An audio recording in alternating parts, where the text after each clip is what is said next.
Puestos de pie, hermanos, vamos a confesar nuestra fe con el credo niceno. Confesemos con nuestra boca lo que cree nuestro corazón.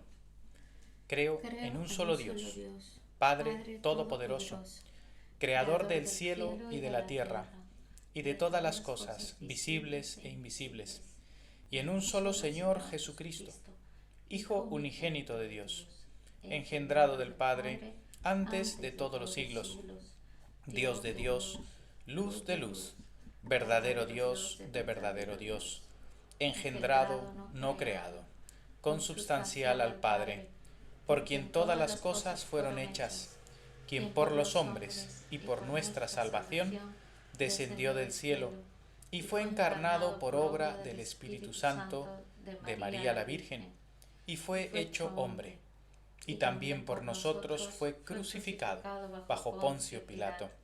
Padeció y fue sepultado, resucitó al tercer día según las Escrituras, ascendió a los cielos y está sentado a la diestra del Padre, y vendrá otra vez con gloria a juzgar a los vivos y a los muertos, cuyo reino no tendrá fin. Y creo en el Espíritu Santo, Señor y dador de vida, procedente del Padre y del Hijo, quien con el Padre y el Hijo juntamente es adorado y glorificado, quien habló por los profetas. Y creo en la Iglesia, una, santa, católica y apostólica, y reconozco un bautismo para remisión de pecados, y espero la resurrección de los muertos y la vida en los siglos venideros. Amén. Amén. Podemos sentarnos, hermanos. Que la gracia y la paz del Señor esté con todos nosotros en esta mañana, después de haber hecho la proclamación, la lectura del Santo Evangelio según San Lucas en el capítulo 15, y después de haber confesado nuestra fe en el credo niceno, nos acercamos siempre con reverencia a la palabra de Dios para escudriñarla, y le pedimos al Señor que la bendiga en nuestros corazones. Padre Celestial, derrama tu Espíritu Santo en nuestros corazones. Te pedimos que esa poderosa obra de tu Espíritu nos instruya, nos ilumine en el entendimiento y disponga y mueva nuestra voluntad en la obediencia. Ayúdanos, Señor, a seguir tu palabra. Te lo pedimos por Jesucristo nuestro Señor. Amén. Amén. Amén. Continuamos, hermanos, en este camino que nos plantea el Evangelio de San Lucas en estos domingos de este año. Y San Lucas nos viene mostrando al Señor Jesucristo en ese camino hacia Jerusalén. Camino en el que hemos visto varios encuentros del Señor Jesucristo, varias enseñanzas del Señor Jesucristo, varias señales y milagros. Si recordamos el domingo pasado, al finalizar el capítulo 14 del Evangelio, habíamos visto que el Señor estaba siendo seguido por una gran multitud. Esta gran multitud venía detrás del Señor, y el Señor para en su camino, hace un alto, se gira y da una exhortación clara y directa a esa gran multitud que venía detrás de él. Gran multitud que en apariencia, de forma visual, podían ir detrás como siendo discípulos, pero Jesús le va a dejar claro a esta gran multitud el precio que tiene el discipulado cristiano, es decir, lo que verdaderamente cuesta seguir a Cristo, cuáles son los requisitos para ser un verdadero discípulo de Cristo, y eso el Señor lo hace para que nadie se confunda. No es necesario o no hace falta solamente seguir a Cristo con los pies, sino con el corazón, es decir, no solamente en la apariencia y de nombre, sino seguir a Cristo verdaderamente con un corazón entregado. Y la enseñanza de ese domingo, la enseñanza de Cristo a esa gran multitud, se resumía en que seguir a Jesús requiere algo muy necesario. Así como construir una torre requiere una cantidad de dinero necesaria y el ir a una guerra requiere unos recursos militares para poder afrontarla, de igual manera el ser discípulo de Cristo requiere algo, tiene un precio, y ese precio, vimos, era la renuncia. El Señor Jesús no nos pide que nosotros paguemos algo, ni que demos algo, sino que renunciemos incluso a nosotros mismos. Que el amor a Cristo y el señorío de Cristo sea tan grande en nuestra vida que supere cualquier otra lealtad humana o cualquier otra lealtad a una ideología, incluso a nosotros mismos. Entonces el Señor nos deja muy claro el precio del discipulado y que por la gracia de Dios seamos todos capaces de renunciar a todo por seguir al Señor verdaderamente. Y San Lucas cierra esa idea en el capítulo 14 de esta manera. Estamos viendo el contexto para el pasaje de hoy. Versículo 34 de Lucas 14 dice: buena es la sal, mas si la sal se hiciere insípida, ¿con qué sazonará? Ni para la tierra ni para el muladar es útil. La arrojan fuera. El que tiene oídos para oír, oiga. Y esas fueron las palabras de Cristo allí, reflejadas por el evangelista San Lucas. Y nos deja resonando eso en los oídos, es decir, la sal solamente es útil cuando cumple su función. La función de la sal es allí preservar también, pero en este contexto principalmente dar el sabor. Esos granitos blancos transparentes que se echan a la comida tienen la función de dar el sabor. La comida que no tiene sal no tiene sabor. Esa función misteriosa de la sal es dar el sabor, realzar ese sabor. De igual manera nos está diciendo el Señor, un discípulo verdadero de Cristo tiene que ser como la sal. Es decir, un discípulo verdadero de Cristo es útil solamente cuando su vida y su testimonio son como la sal. Es decir, cuando su vida y su testimonio le dan sabor, el sabor del Evangelio a este mundo. Cuando la vida del cristiano va a ser una influencia en este mundo perdido. Al igual que la sal va a influenciar toda la comida, de igual manera la vida del cristiano tiene que influenciar dando el sabor del Evangelio, el sabor de Cristo a todo lo que toca. Pero si ese cristiano en su camino se vuelve una sal sin sabor, es decir, se vuelve insípida, cuando el cristiano en medio del mundo pierde la sazón del Evangelio, deja de transmitir el sabor del Evangelio, no vale para nada. Y eso es lo que está diciendo aquí el Señor Jesús. El discípulo de Cristo, el verdadero discípulo de Cristo, debe estar dispuesto a vivir una vida de renuncia, una vida de entrega total a Cristo por encima de todo. Ese tipo de vida es la que sala al mundo. Ese tipo de vida es la que ilumina al mundo, ese tipo de vida es la que da el sabor del Evangelio al mundo. Tomar la cruz cada día y seguirle en medio de este mundo. Eso es lo que da sabor, el sabor del Evangelio al mundo. Pero si el cristiano deja de vivir con la renuncia, deja de salar, deja de dar el sabor del Evangelio al mundo. El que tiene oídos para oír, oiga, nos dice el Señor. No se trata solamente de empezar siendo sal, sino de seguir viviendo y hasta el final de nuestra carrera siendo luz y sal en el mundo.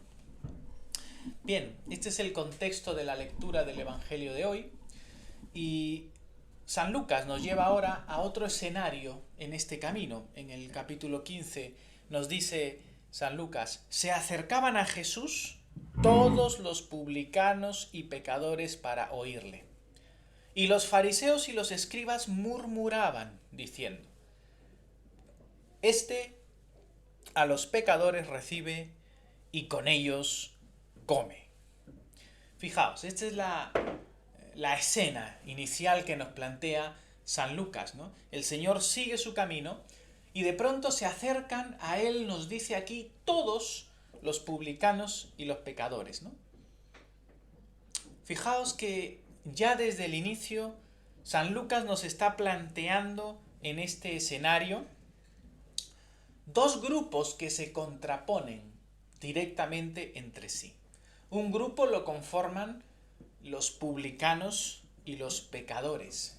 Eran dos categorías dentro de la sociedad en el tiempo de Cristo, sobre todo en el mundo judío.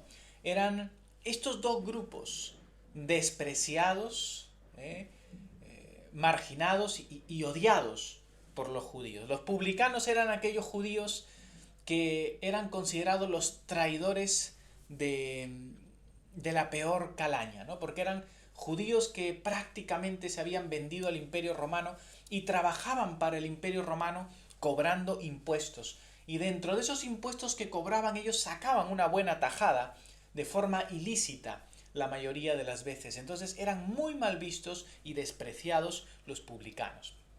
Y luego los pecadores pues abarcaba a todos aquellos que tenían una vida abiertamente contraria a los mandamientos de la ley de Dios, como toda la inmoralidad, la idolatría que existía en medio de todos los gentiles, de todos los paganos, pero también muchos judíos que se habían contaminado con la inmoralidad e incluso con las prácticas de las falsas religiones que les rodeaban. Entonces, esta categoría de los publicanos y los pecadores se refiere a lo que sería hoy pues la escoria, ¿no? Aquellos que son verdaderamente el paradigma de lo que es ser un pecador, un perdido, ¿no? Aquel que está muy lejos de Dios. Y por otro lado, se contraponen estas otras dos figuras, estos otros dos grupos, los fariseos y los escribas, que eran pues el punto contrario, ¿no?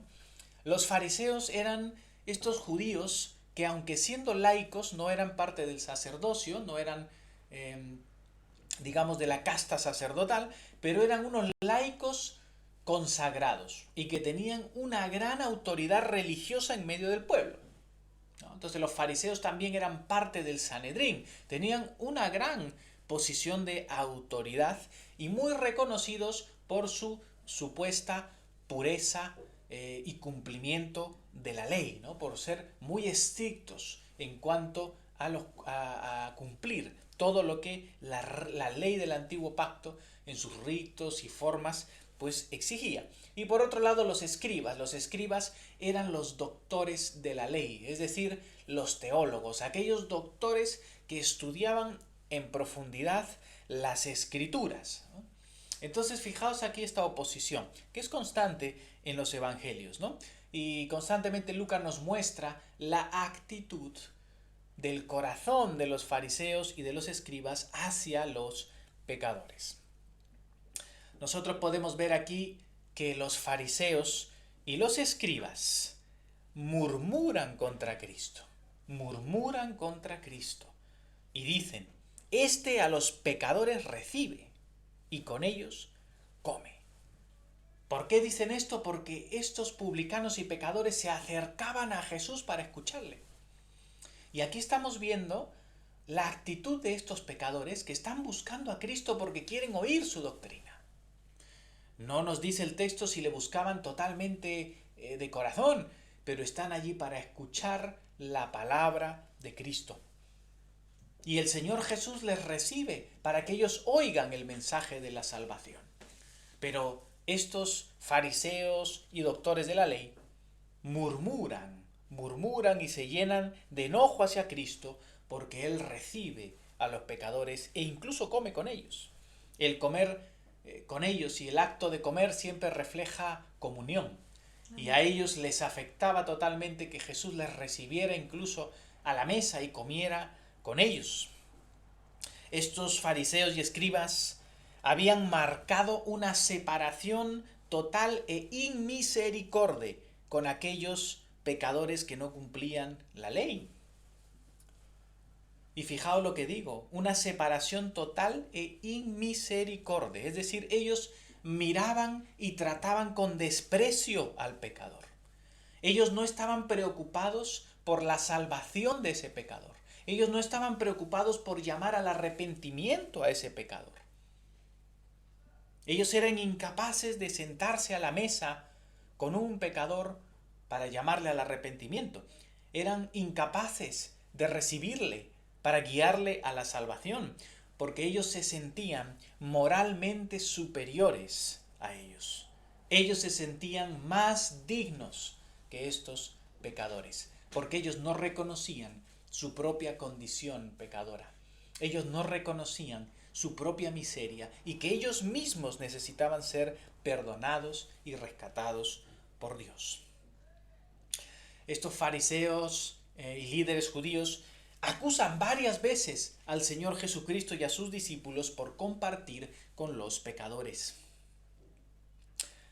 Pero fijaos, el Señor Jesús los recibe y come con ellos. Pero ojo, no lo hace para compartir o participar de sus fechorías y de sus pecados. Jesucristo recibe a los pecadores y come con ellos para hacer luz en medio de ellos, para hacer sal en medio de ellos, para traerlos a la salvación, para llamarles al arrepentimiento, no para mezclarse con su corrupción. Pensemos en el caso de Zaqueo el publicano, cuando el Señor Jesús va y le dice: es necesario que yo coma contigo. Y él va a su casa y la salvación llegó a la casa de Zaqueo aquel día. Zaqueo se arrepintió e hizo obras dignas de arrepentimiento y vino a los pies de Cristo.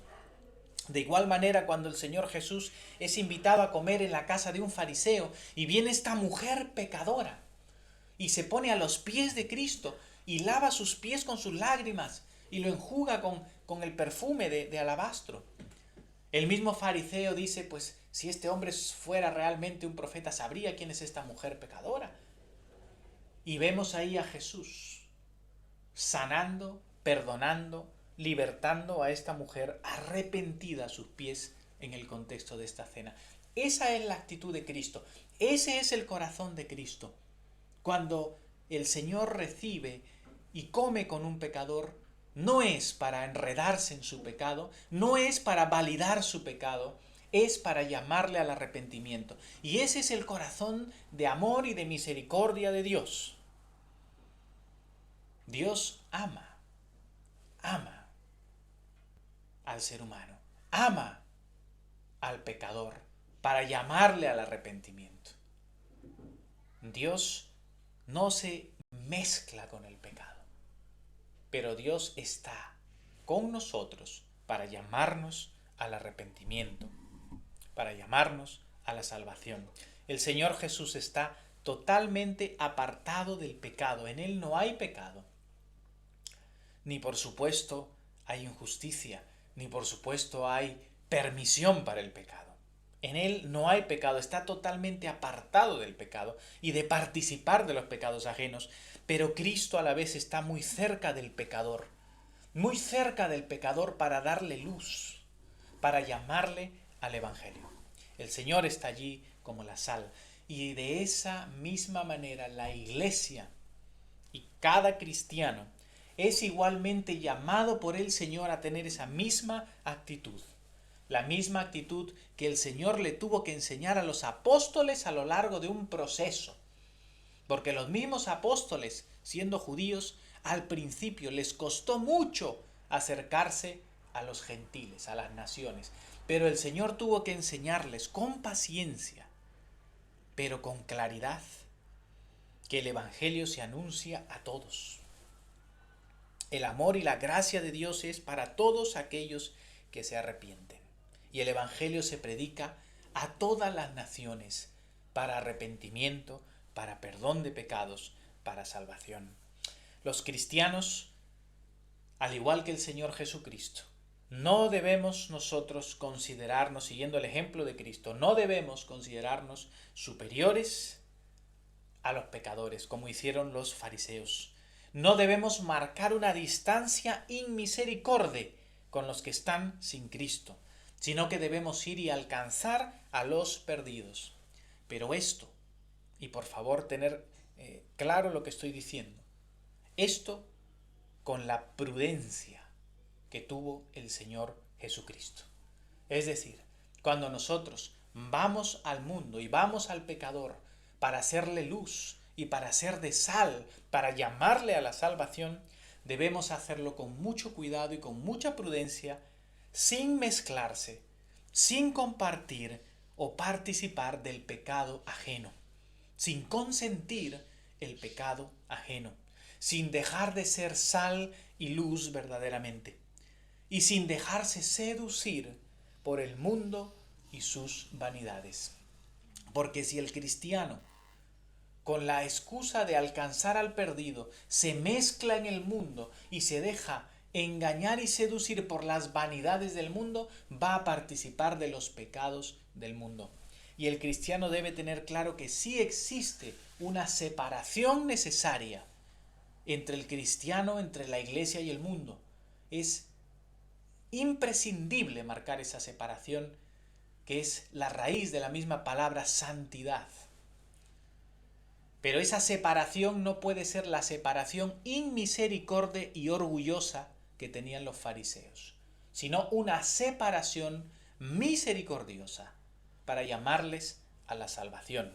San Pablo nos dice en 2 de Corintios 6:14, no os unáis en yugo desigual con los incrédulos, porque qué compañerismo tiene la justicia con la injusticia, y qué comunión la luz con las tinieblas, y qué concordia Cristo con Belial, o qué parte el creyente con el incrédulo, y qué acuerdo hay entre el templo de Dios y los ídolos, porque vosotros sois templo del Dios viviente. San Pablo llama claramente a la iglesia y a los cristianos allí en Corinto a no mezclarse con los paganos, a no mezclarse con la idolatría, con el pecado, con la inmoralidad del mundo, a mantener esa separación, porque allí no existe concordia, no existe comunión, no existe participación, porque la iglesia es el templo del Dios viviente. El cristiano debe alcanzar al perdido, pero no mezclarse con el pecado y la vanidad del mundo. Por eso San Juan nos dice en su primera epístola, capítulo 2, 15, no améis al mundo, ni las cosas que están en el mundo. Si alguno ama al mundo, el amor del Padre no está en él. Porque todo lo que hay en el mundo, los deseos de la carne, los deseos de los ojos y la vanagloria de la vida, no proviene del Padre, sino del mundo. Y el mundo pasa y sus deseos, pero el que hace la voluntad de Dios permanece para siempre. Los apóstoles nos exhortan una y otra vez a que nosotros estamos en el mundo, pero no somos del mundo, como dice el Señor Jesucristo. Estamos en el mundo y tenemos que ser luz, y tenemos que mostrar el amor, la misericordia, la gracia, la compasión de Cristo y la justicia de Cristo, llevando el Evangelio, llevando el amor de Cristo a los demás para traerlos a la luz. Pero no debemos mezclarnos ni dejarnos seducir por el amor al mundo, a este mundo caído. Cuidado con estas advertencias que nos da el Señor y encontremos este equilibrio perfecto. No tener una separación hipócrita, indolente y orgullosa como los fariseos, pero tampoco mezclarnos y compartir y participar del pecado, sino que con santidad podamos, al igual que Cristo, ir al pecador, recibir al pecador, para llevarle la luz del Evangelio y traerlo a la verdad de Cristo, con un corazón lleno de amor y de misericordia.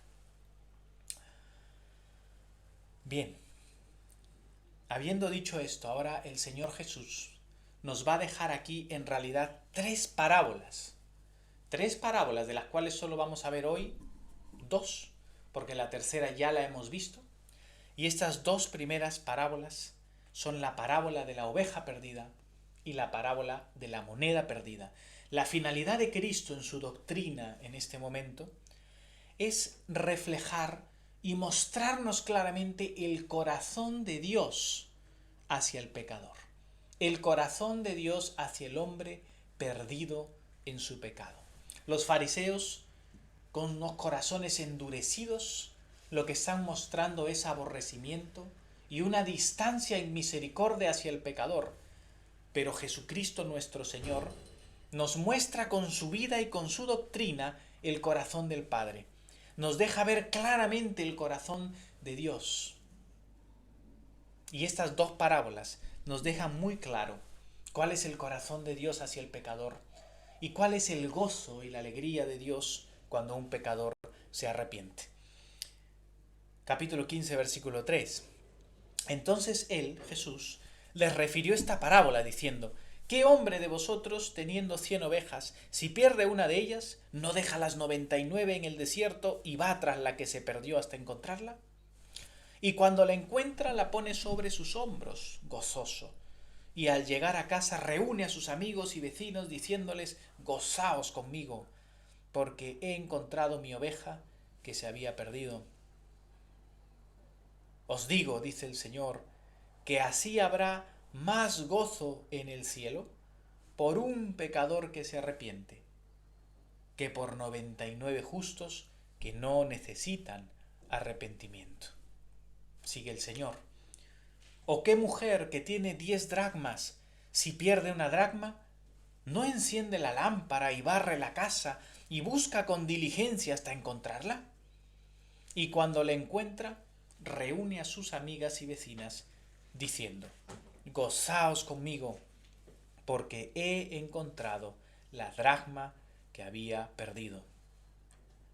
Así os digo, que hay gozo delante de los ángeles de Dios por un pecador que se arrepiente.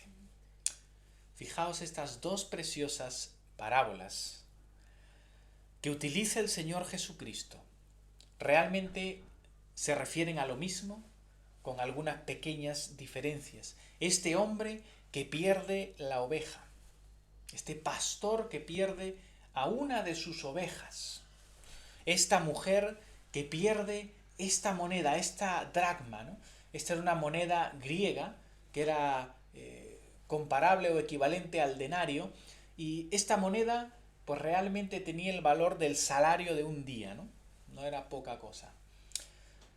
Vemos en el corazón y en el carácter de este hombre que pierde la oveja, y en el de la mujer que pierde el dracma, y luego en la figura del padre, en el hijo pródigo, vemos la figura del corazón de Dios, de un Dios misericordioso, de un Dios que está preocupado por su creación que se ha perdido, de un Dios que está preocupado y que sale de sí mismo para buscar a la oveja que se ha perdido. De este Dios que no escatima recursos, sino que con esfuerzo y con trabajo busca la salvación del hombre, busca la salvación del perdido. Refleja a un Dios que no abandona al pecador caído y rebelde, aunque merecemos nosotros, o realmente no merecemos que Dios haga nada, porque nosotros nos hemos rebelado contra Él y le hemos desobedecido y despreciado. El corazón de Dios, lleno de su gracia y misericordia y compasión, es salir de sí mismo para salvar al pecador. Un Dios que sale a buscar a su oveja perdida. Y lo hace con diligencia y con esfuerzo, como aquella mujer buscando la moneda. Y luego que encuentra y rescata esa oveja, la pone sobre sus hombros, la cuida, la ama, la restaura y la lleva de vuelta hacia el redil. Ese es el corazón y el cuidado de Dios. Y que cuando llega a casa hay fiesta. Hay fiesta. Él llama a una fiesta porque está lleno de gozo por un pecador que se ha arrepentido. Ese es el corazón de Dios. Ese es Cristo mismo. Jesús está contando esta parábola y se está reflejando a sí mismo. Él es ese pastor que va tras sus ovejas. Él que se hizo hombre, que se encarnó y que vino a este mundo para sufrir padecimientos y cumplir perfectamente la obediencia a la ley y morir en la cruz en nuestro lugar para llevarnos otra vez al Padre.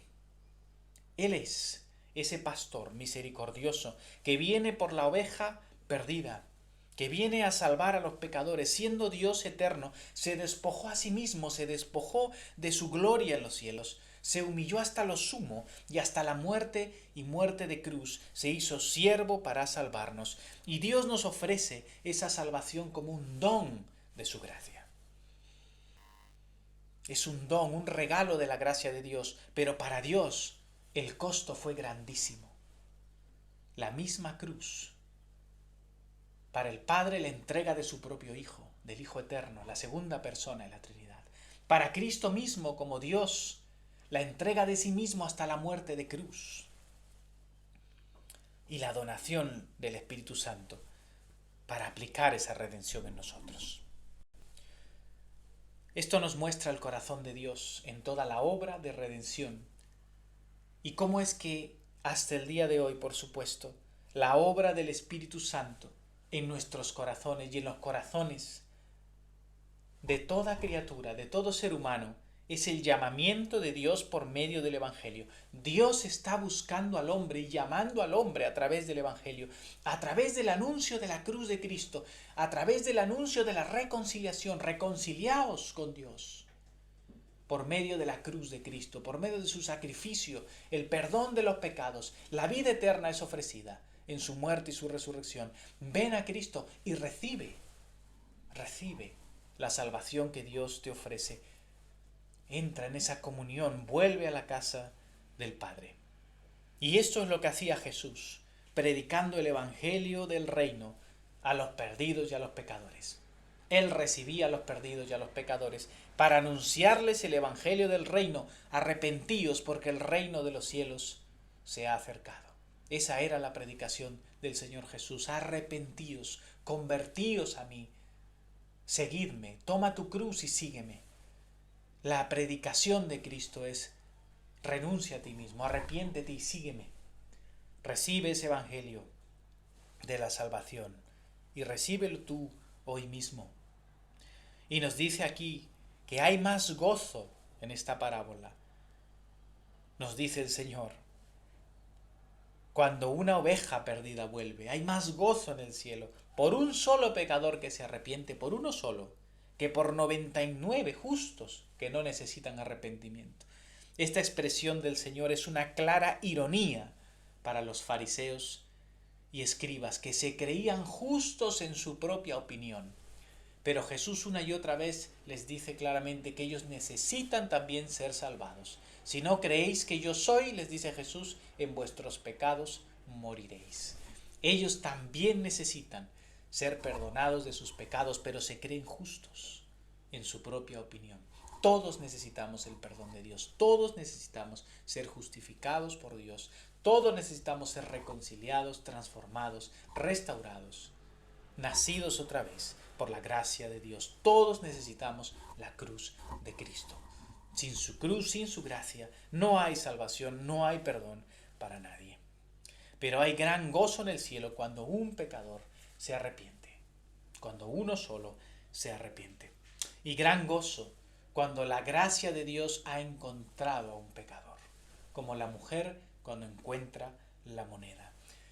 El énfasis de Cristo aquí, para contrastar a esos corazones duros de los fariseos, es: vosotros murmuráis y os llenáis de enojo, de envidia, cuando veis que estoy predicando a los perdidos, cuando veis que estoy libertando a los cautivos, cuando veis que estoy sanando al enfermo. Esos son vuestros corazones duros, pero os digo que ese no es el corazón de Dios. El corazón de Dios se llena de gozo cuando ve la misericordia, cuando ve el amor, la gracia del Evangelio y los corazones restaurados, arrepentidos, transformados, volviendo a la casa del Padre. Esa, hermanos, es nuestra tarea y ese debe ser nuestro corazón. Concluyo.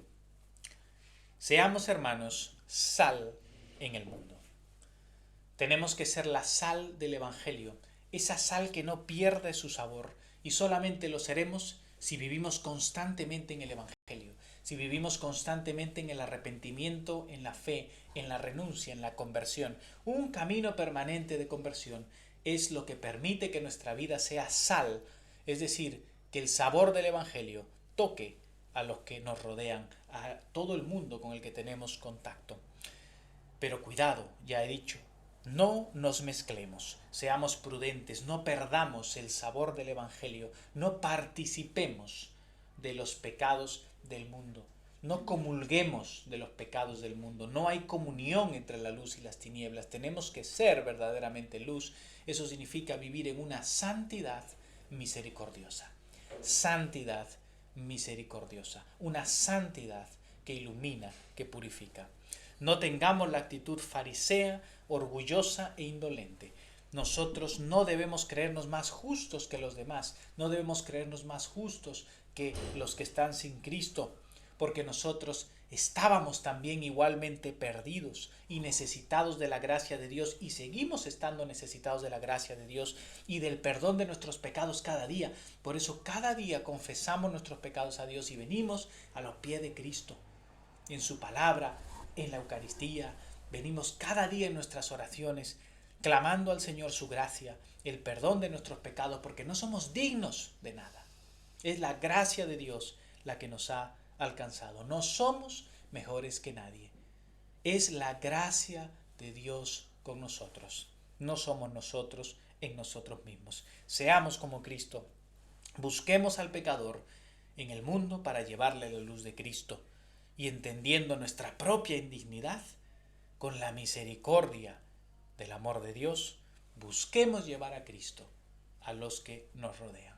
Que el Señor nos ayude y nos dé un corazón correcto en estas cosas y nos dé la sabiduría y la prudencia que necesitamos para ser sal y tener esos corazones. Que el Señor bendiga su palabra en nuestros corazones, en el nombre del Padre, y del Hijo, y del Espíritu Santo. Amén.